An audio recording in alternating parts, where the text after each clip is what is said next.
Good morning. It is Wednesday, March 18th, 2025. Here's a 3-minute morning market update. I'm Zach Howard. Thoughts in my notebook today. Fed meeting in the U.S. The central bank is meeting this afternoon. No rate cut or hike projected. However, the bond yields are continuing to show that the Fed will be easing after this meeting into the back half of 2025 as growth and inflation continues to slow.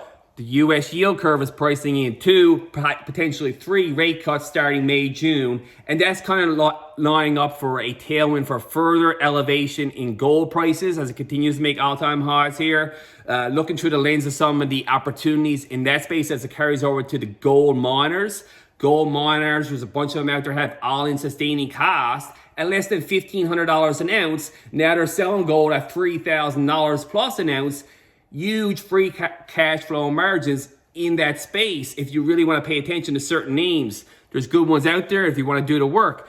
Next up, from the Fed, we look at Bank of Japan. Its counterparty in Asia last night had its policy decision, and it did not cut rates. It did not raise rates after it had been raising rates for the last couple of meetings.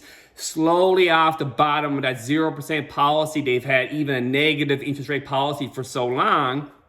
The Bank of Japan has helped the Japanese government with this fiat money, continuous acceleration in buying those Japan government bonds, JGBs, and Japan is the biggest holder of government debt globally. They are now at the end of that experiment, it would seem, as they potentially unwind their purchases of JGBs come June. That has implications on other FX markets, as we've seen through the US dollar currency, the ECB, and how capital flows around the world.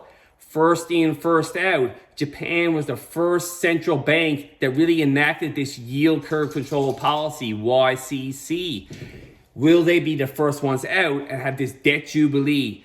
While other countries such as US, Canada, Europe, the UK, they are slowly getting to where Japan has been for 5 to 6 years. Japan has now had that inflationary rise where they're having to back off in this policy. There's still a lot of room for that in other countries, which makes other countries like Canada, the UK, US, assets priced in those currencies eventually become higher priced as the fiat, the basis. Gold up 40% in the last year is a prime example of that in US dollars. It's not that gold is up 40%. The purchasing power relative to hard money gold is lost 40% in the last year. So that is a real truth serum, as I keep talking about, looking at the price of gold in this fiat monetary illusion that's created by central banks in the fiat monetary system. From Japan, we go to China. So China is along the same path that Japan has been on, and they are continuing to try to stimulate their slowing economy via the fiat money, the renminbi, the yuan of the Chinese economy, which is a centrally planned economy.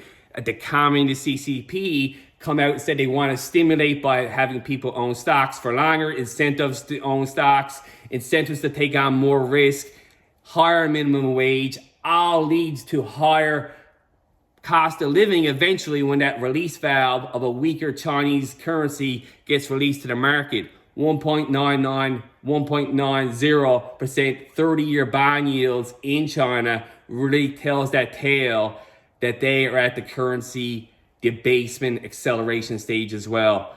See you tomorrow. Have a great day.